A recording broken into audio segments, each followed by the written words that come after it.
मानव जाति प्रभु परमेश्वर के लिए बहुत महत्वपूर्ण है, बहुत उत्तम है और इसीलिए परमेश्वर ने मनुष्य को अपने स्वरूप में बनाया।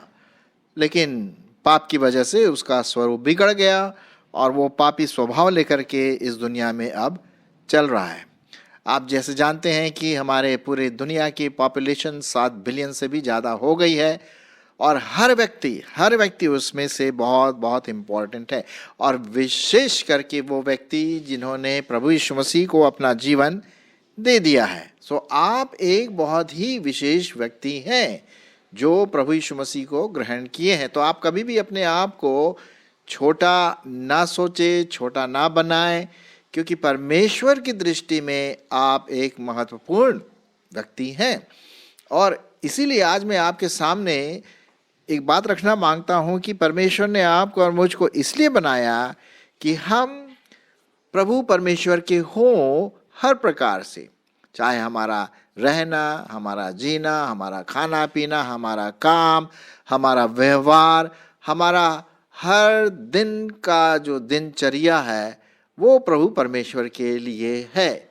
और इसी को प्रभु परमेश्वर इस्तेमाल करता है। और जो उंगली आप देख रहे हैं इस डायग्राम में, इस चित्र में, और वो डायग्राम जो है आपकी ओर इशारा कर रहा है। जी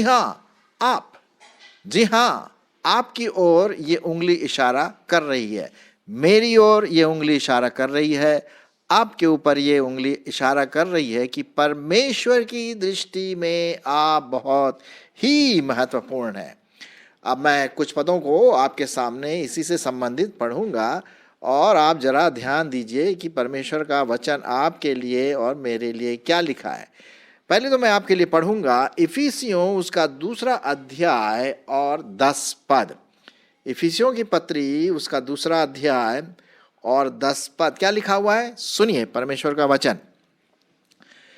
क्योंकि हम परमेश्वर की रचना है, हम मतलब मैं और आप जो सुन रहे हैं, मैं जो बोल रहा हूं, क्योंकि हम परमेश्वर की रचना हैं और मसीह यीशु में उन भले कामों के लिए सृजे गए हैं जिन्हें परमेश्वर ने पहले से ही हमारे करने के लिए तैयार किया हुआ है। तो यहाँ पर हम देखते हैं मेरे प्रियो कि आपको और मुझको परमेश्वर ने एक विशेष कारण से तैयार किया।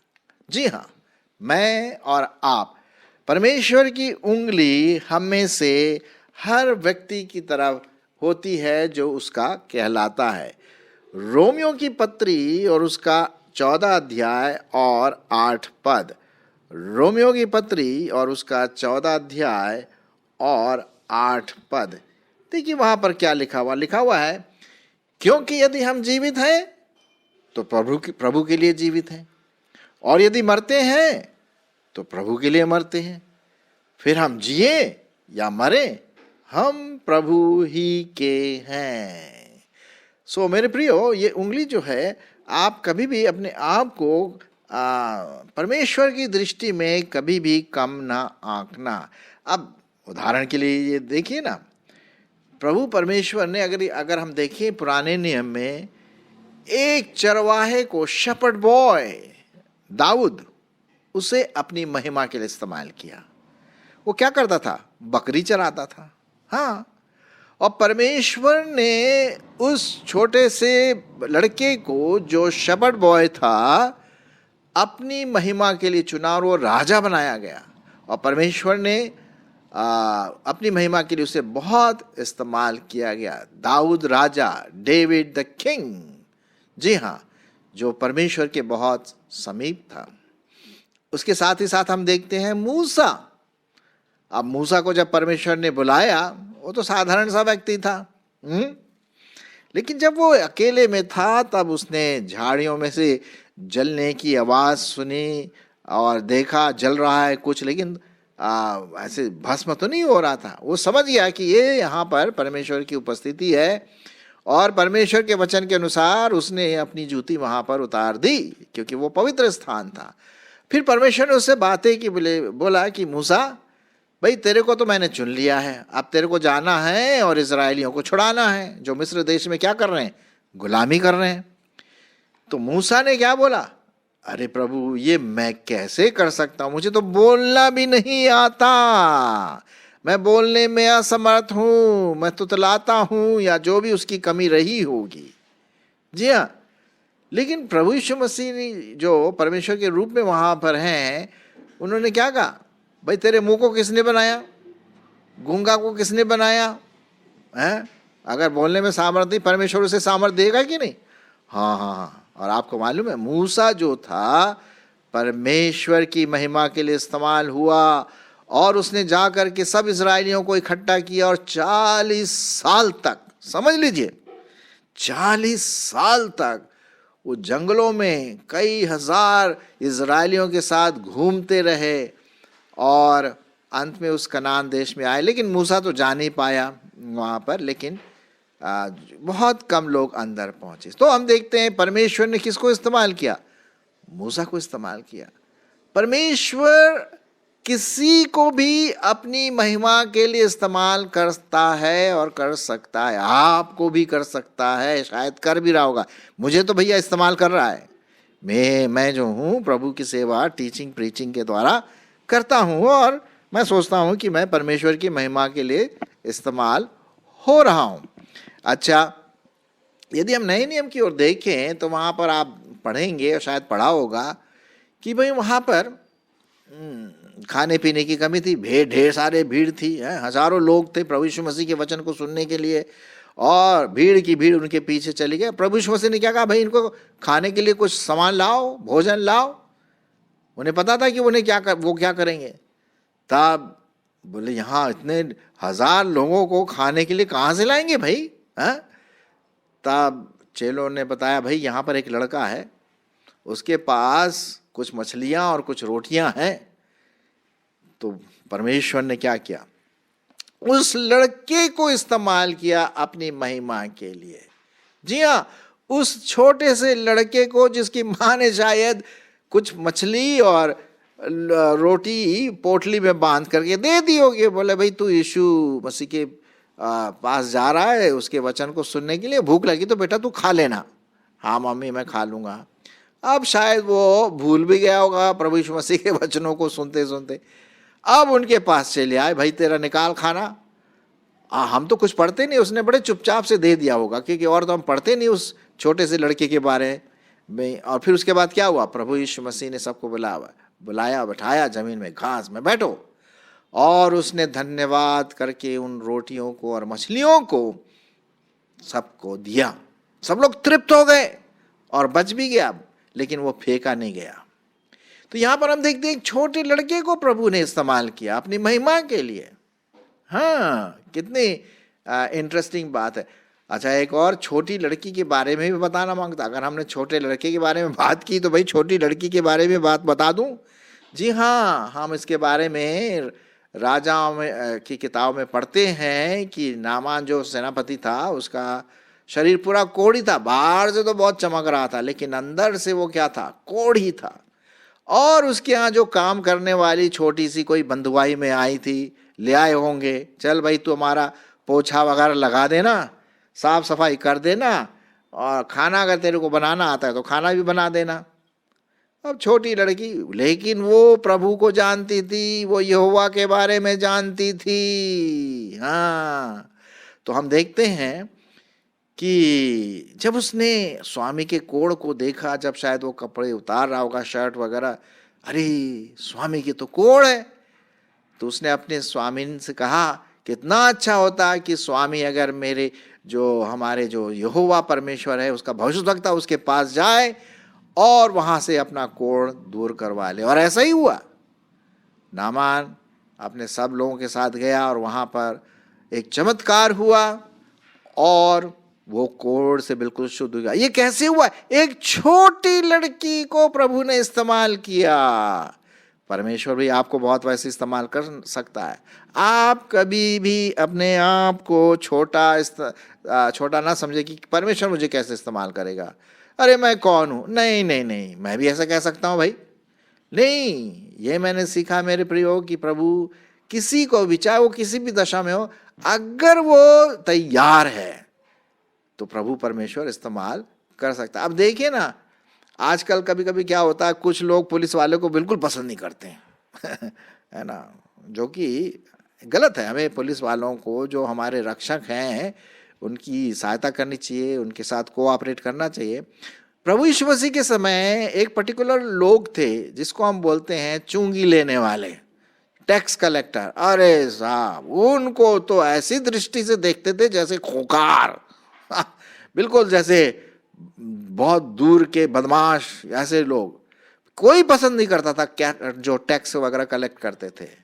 हाँ, आपको पता है मत्ती जो था टैक्स कलेक्टर था, प्रभु ने उन्हें इस्तेमाल किया और वो मत्ती रचित सुसमाचार भी लिखी गई है कि नहीं।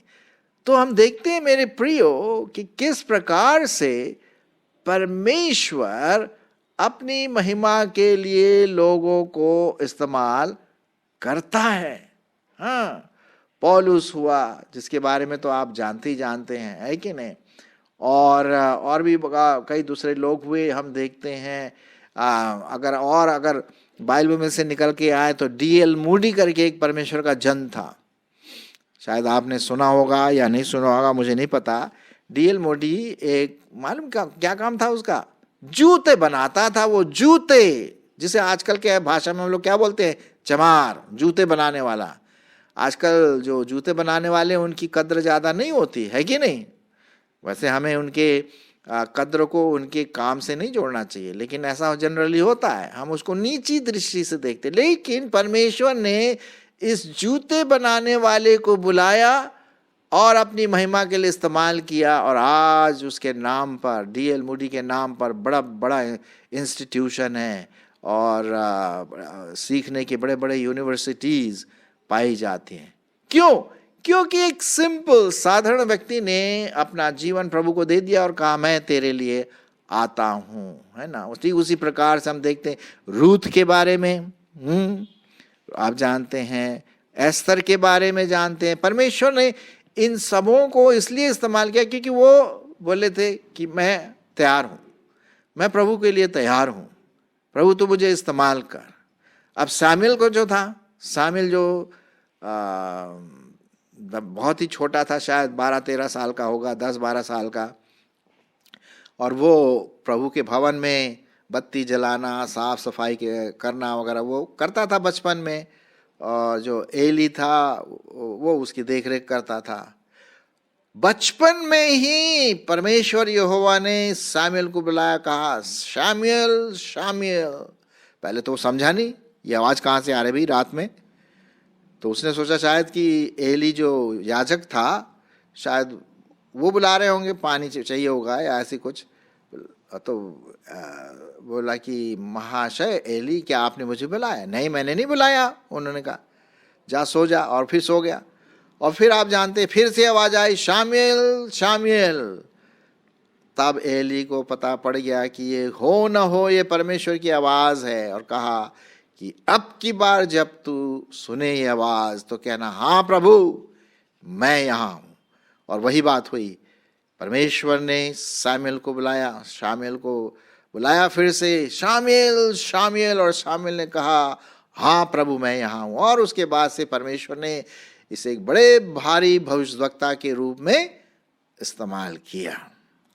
मैं ये सब बातें इसलिए बता रहा हूं आपको कि आप इस बात को समझें कि परमेश्वर की दृष्टि में आप महान हैं, मैं महान हूं। चाहे लोग हमें महान समझे ना समझे वो अलग बात है, लेकिन अगर हम परमेश्वर के पुत्र और पुत्रियां हैं तो हम एक विशेष दर्जा रखते हैं, आप एक विशेष दर्जा रखते हैं। ये उंगली आपकी ओर है परमेश्वर की तरफ से कि आप बहुत इंपॉर्टेंट है, और आपको मैं बुलाना मांगता हूं अपनी महिमा के लिए, अपने कार्य के लिए। चाहे वो कार्य टीचिंग का हो, पढ़ाने का हो, प्रीचिंग का हो, इवेंजलिज्म का हो, गाने का हो, और इधर उधर सहायता करने का हो, प्रार्थना का हो, देने का हो, या कहीं बैंक में काम करने का हो, और स्कूल में पढ़ाने का, मतलब हजारों चीजें। इस तरह से हम परमेश्वर की सेवा कर सकते हैं। एक बार प्रभु यीशु मसीह ने क्या कहा, मत्ती आप शायद जानते होंगे इसको, मत्ती और उसका 28वां अध्याय और उसके आखिर कुछ पद में आपके लिए पढ़ना मांगता हूँ। मत्ती रचित सुसमाचार और उसका आखिरी अध्याय और उसका लिखा हुआ है 18 और 19। ये सब लोगों के लिए कार्य है, आपके लिए भी है, मेरे लिए भी है, जो सुन रहा है ये वचन उसके लिए भी है। क्या कार्य है? यीशु ने उनके पास आकर कहा, स्वर्ग और पृथ्वी का सारा अधिकार मुझे दिया गया है, इसलिए तुम जाकर सब जातियों के लोगों को चेला बनाओ, उन्हें पिता पुत्र और पवित्र आत्मा के नाम से बपतिस्मा दो और उन्हें सब बातें जो मैंने तुम्हें सिखाई है मानना, आज्ञा दी है, मानना सिखाओ, और देखो जगत के अंत तक मैं तुम्हारे साथ हूं। तो ये सबके लिए, जी हाँ आपके लिए है। ये उंगली आपके लिए आपकी तरफ बता रही है। आप परमेश्वर के लिए बहुत बहुत महत्वपूर्ण है। You are very VVVIP, very very very important person, बहुत महत्वपूर्ण पर्सन है, व्यक्ति है आप परमेश्वर की दृष्टि में। लोगों की दृष्टि में हो ना हो उससे कोई मतलब नहीं, हमें परमेश्वर की दृष्टि में बहुत महत्वपूर्ण बनने की जरूरत है। और वो परमेश्वर बुला रहा है आपको, सुनो सुनो शीला, सुनो राहुल, सुनो डेविड, सुनो सरिता, या जो भी आप हो, मैंने तो ऐसी नाम बोल दिया, आपको परमेश्वर बुला रहा है। उंगली आपकी तरफ है। जैसे एक समय था उंगली मेरी तरफ थी, जब मैं अपने समय में 16-17 साल का था, परमेश्वर ने मुझे बुलाया अपनी सेवा के लिए, और आज मैं 40 साल करीब उससे ज़्यादा मैं परमेश्वर की सेवा कर रहा हूँ, और आपके लिए भी है। आप परमेश्वर के लिए बहुत महत्वपूर्ण रखते हैं। किस तरह से कई हजारों लाखों लोगों को परमेश्वर ने बुलाया, साधु सुंदर सिंह, पंडिता रामाबाई हैं, और भी ढेर सारे लोग परमेश्वर ने अलग अलग रीति से बुलाया ताकि उसकी महिमा करें। पहला पत्रस उसका 4 अध्याय, बस मैं आखिर में आ रहा हूं। पहला पत्रस उसका 4 अध्याय और उसका 10 और 11 पद। तो जब परमेश्वर आपको बुलाता है तो वो वरदान भी देता है कि भाई ये काम करो। जिसको जो वरदान मिला है वह उसे परमेश्वर के नाना प्रकार के अनुग्रह के भले भंडारियों के समान एक दूसरे की सेवा में लगाए। यदि कोई बोले तो ऐसा बोले मानो परमेश्वर का वचन है। यदि कोई सेवा करे तो उस शक्ति से करे जो परमेश्वर देता है, जिससे सब बातों में यीशु मसीह के द्वारा परमेश्वर की महिमा प्रकट हो। महिमा और सामर्थ्य युगान युग उसी की है, आमीन। तो मेरे प्रियो, हम यहाँ पर क्या देखते हैं? आज हमने यही देखा है कि हर व्यक्ति, विशेष करके जो उसका कहलाता है, वो परमेश्वर उनको बुलाता है अपनी महिमा के लिए, अपने कार्य के लिए, अपनी मिनिस्ट्री के लिए, अपनी सेवकाई के लिए। क्या आप तैयार हैं? और कहें, हाँ प्रभु मैं तैयार हूं, मैं आ रही हूं, मैं आ रहा हूं, ये उंगली मेरी तरफ है, मैं प्रभु की सेवा करूंगा। अब मैं ये नहीं बोल रहा कि सभी को पास्टर बनने की जरूरत है। अगर परमेश्वर ने आपको बुलाया पादरी बनने के लिए, बहुत खुशी की बात। यदि परमेश्वर ने अपना वचन सिखाने के लिए बुलाया, बहुत खुशी की बात है। आप काउंसलर हो सकते हैं, आप प्रार्थना करने वाले हो सकते हैं, आप वचन सुनाने वाले हो सकते हैं, आप मेडिकल डॉक्टर हो सकते हैं, आप इंजीनियर बन सकते हैं। ये सब प्रभु की महिमा के लिए, जी हाँ, क्योंकि परमेश्वर ने आपको इसीलिए बुलाया है कि हम अपने जीवन के द्वारा, अपने कामों के द्वारा उसकी क्या करें? महिमा करें, उसको आदर दे, उसकी कलीसिया को बनाए। भाई जब हम सब लोग काम करेंगे एक साथ मिलकर के, तभी तो बात बनेगी ना। अब अगर ये जो घर में जहाँ बैठा हूँ, यहाँ पर अगर बोले भैया मैं तो भैया सिर्फ प्लम्बिंग का काम जानता हूँ, मैं प्लम्बिंग ही करूँगा और नहीं करूँगा कुछ, दूसरे बोले ना मैं और हमें नहीं करना, तब तो घर तो कभी नहीं बनेगा। भाई प्लम्बर आकर के प्लम्बिंग का कार्य करेगा, ईंटा लगाने वाला गारा ईंटा लगाए वो सीमेंट लगाएगा, कांच का काम करने वाला कांच लगाएगा, लोहे का काम करने वाला लोहे का लगाएगा, पुताई करने वाला पुताई का करेगा, लकड़ी का काम करने वाला लकड़ी का काम करेगा, बिजली लगाने वाला। कहने का मतलब ये है सब लोग जब मिल करके काम करते हैं, जो भी वरदान उनको दिया जाता है, तो एक घर तैयार हो जाता है, एक आत्मिक घर तैयार हो जाता है, परमेश्वर की कलीसिया तैयार हो जाती है। और जब ऐसा होता है तो हम परमेश्वर की महिमा के लिए ये सब चीज़ें बनाते हैं, क्योंकि जब वो आएगा ना तो हमें लेगा और कहेगा, वाह वाह वाह, तुम बड़े विश्वास योग्य निकले, आयो आ जाओ, अरे आ जाओ, परमेश्वर के अनुग्रह में, परमेश्वर के आनंद में शामिल हो जाओ। सो आइए मेरे प्रियो, आज शायद परमेश्वर आपको बुला रहा है, आ जाओ। सो उसकी आवाज़ को अगर आप सुन रहे हैं तो उसकी आवाज़ को उत्तर देने के लिए कहिए, हाँ प्रभु, मैं तैयार हूँ। आपने ये उंगली मेरी तरफ उठाई, मैं आती हूँ, मैं आता हूँ।